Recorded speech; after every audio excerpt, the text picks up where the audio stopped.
Hello friends, welcome to SSC coaching centre. दोस्तों, आज के वीडियो में देखेंगे हम गणित के क्वेश्चन जो कि बहुत इंपॉर्टेंट हैं। बार बार ये क्वेश्चन रिपीट होते हैं। तो चलिए स्टार्ट करते हैं। पहला क्वेश्चन है, पी क्यू और आर किसी कार्य को 18, 24 और 36 दिनों में कर सकते हैं। सभी मिलकर कार्य को कितने दिनों में समाप्त कर सकते हैं। तीन व्यक्ति हैं आपके पास। पहला व्यक्ति पी, दूसरा क्यू, तीसरा आर। पी कार्य को कर सकता है 18 दिन में, 18 में। क्यू करता है आपका 24 में, आर करता है आपका 36 दिन में। लेकिन कार्य कितना है ये किसी को नहीं पता। तो अगर हम इन तीनों का एलसीएम ले लेंगे तो कार्य मालूम हो जाएगा कितना कार्य है। 18, 24, 36 का जो एलसीएम आएगा वो आएगा 72। 72 को हम 18 से कटाएंगे, यानी कि 18 से कटाएंगे तो 4 बार में कटेगा, 24 से कटाएंगे तो 3 बार में कटेगा, और 36 से कटाएंगे तो 2 बार में कटेगा। 18 से कटाया था हमने 4 बार। 4 बार का करने का मतलब है, हमने ये देखिए टोटल काम हमको मालूम हो गया कि 72 है। 18 से मैंने 72 को कटाया 4 बार में, यानी कि पी का एक दिन का काम 4 है। पी एक दिन में 4 काम करेगा तभी तो 18 दिन में पूरा 72 काम को कर पाएगा। क्यू का एक दिन का काम 3 है और आर का एक दिन का काम 2। आर एक दिन में 2 करेगा तभी तो 36 दिन में 72 काम को करेगा। तो कार्य हमको मालूम हो गया कितना है भाई, 72। ठीक है। क्या क्या है उसने कि सभी मिलकर कार्य को कितने दिनों में समाप्त कर सकते हैं। सभी मिल जाएंगे तब, सभी को मिलाकर बोला है तो सभी को मिला दो भाई। सभी मिलकर के 1 घंटे का काम कितना हो जाएगा। पी का 1 घंटे का 4, क्यू का 3 और आर का 2। 4 और 3 7, 7 और 2 9। तीनों को मिलाकर 1 घंटे में 9 काम करेंगे। 1 घंटे में 9 करेंगे तो 72 को कितने में कर देंगे, 9 8 72, यानी कि 8 दिन में कर देंगे। 8 दिन, ये आपका क्वेश्चन का सही जवाब हो गया। कितने दिनों में समाप्त करेंगे भाई, 8 दिन में समाप्त कर देंगे। पहला ऑप्शन आपका सही जवाब। चलिए अब देखेंगे अगला प्रश्न। अगला प्रश्न है, यदि 9x माइनस 4y, ठीक है, इंटू 7x प्लस 8y के बराबर है तो x और y का अनुपात ज्ञात करें। देखिए उसने बोला है कि 9x माइनस का 4y, ठीक है, 7x प्लस 8y के बराबर है तो बराबर का साइन लगा दो। क्वेश्चन के अनुसार चलना चाहिए। बराबर है तो x और y का अनुपात ज्ञात करना है। x और y का देखिएगा क्वेश्चन में, सबसे पहले x वाले टर्म में एक तरफ, y वाले टर्म में आप एक तरफ करेंगे। कुछ भी करेंगे क्वेश्चन का आंसर लेके आना है, यही तो आपके दिमाग में चल रहा है। देखिएगा यहां पे मेरा कितना है 4y, यहां पर मेरा कितना है 8y, ठीक है, यहां पे मेरा कितना है 7x, यहां पर 9x। अब देखिएगा मैं इस 7x को इधर लेके आऊंगा बराबर के, तो 9x में से ये प्लस का इधर आके माइनस का हो जाएगा, तो 9 में से 7 माइनस हो जाएगा तो 2x बचेगा। 2x बचा। अब देखिए 4y है, मैं इसको बराबर के इधर लेके जाऊंगा, तो 4y को लेके जाऊंगा, ये माइनस का है, इधर आके प्लस का हो जाएगा। 8y पहले से है, ये भी इधर आके प्लस का, तो 8 और 4 कितना हो जाएगा, 12y हो जाएगा। 12y हो गया। ठीक है, चलो मैं इसे कटा के छोटा करूंगा। 2 एक कम 2, 2 छिक्के 12, यानी कि ये 1x हो गया और ये आपका 6y हो गया। ठीक है, चलिए अब इसका आंसर आसानी से निकल के आ गया। अब किसी को कोई दिक्कत, x बटे में ये y को इधर लेके आएंगे तो x के बटे में y आ गया, बराबर इधर 6 बचा।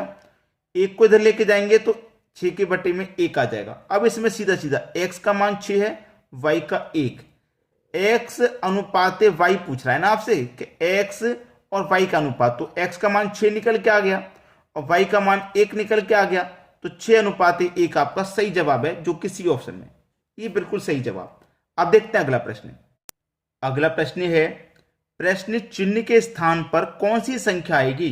प्रश्न चिन्ह ये रहा। देखिए संख्याएं किस कदर में बढ़ रही हैं या घट रही हैं। 82 से 70 हो गया, कम हो गया, फिर 76 हो गया, बढ़ गया, फिर 64 हो गया, कम हो गया। तो कभी घटी कभी बढ़ी, कभी घटी कभी बढ़ी, इस तरीके से हो रहा है।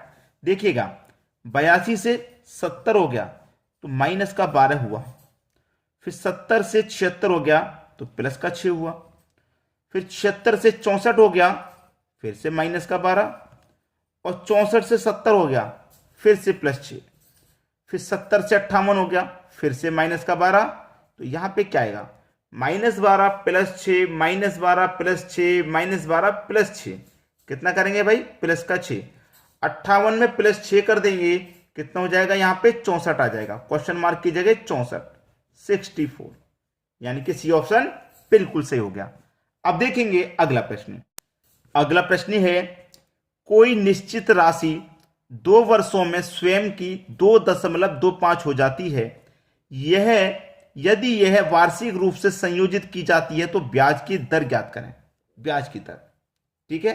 देखिए, पहली राशि को प्रिंसिपल, दूसरी को अमाउंट मानते हैं, ठीक है, और ये वार्षिक रूप से संयोजित हो रही है। कैसी हो रही है? संयोजित हो रही है, तो इसका मतलब ये चक्रवृद्धि ब्याज है, ठीक है। चलिए, कोई राशि प्रिंसिपल हमारा 1 होगा, 1 से बढ़कर वो कितना हो गया? 2.25 हो गया। इतना समझ में आ गया?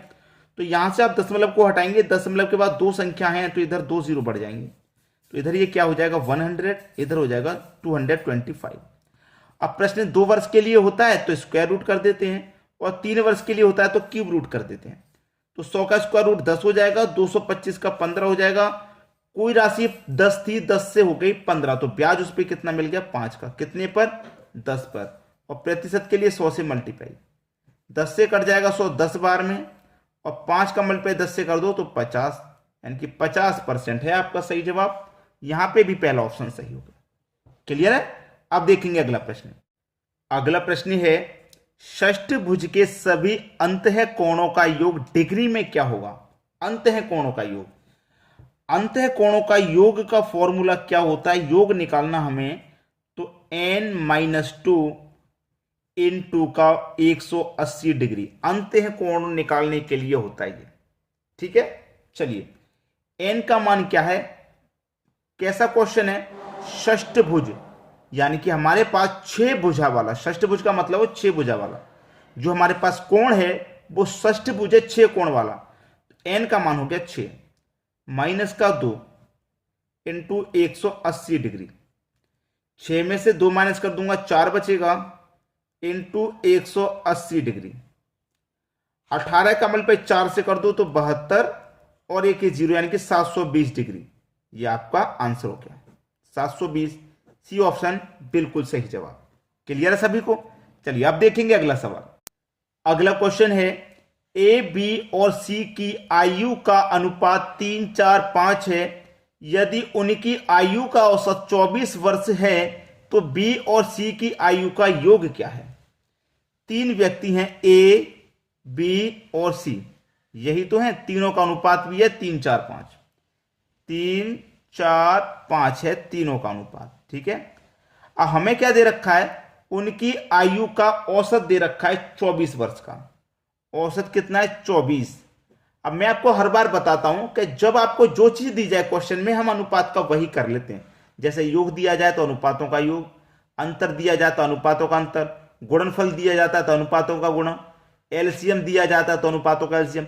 अब जहां यहाँ पे औसत दिया गया है तो हम अनुपातों का औसत लेंगे कि नहीं लेंगे?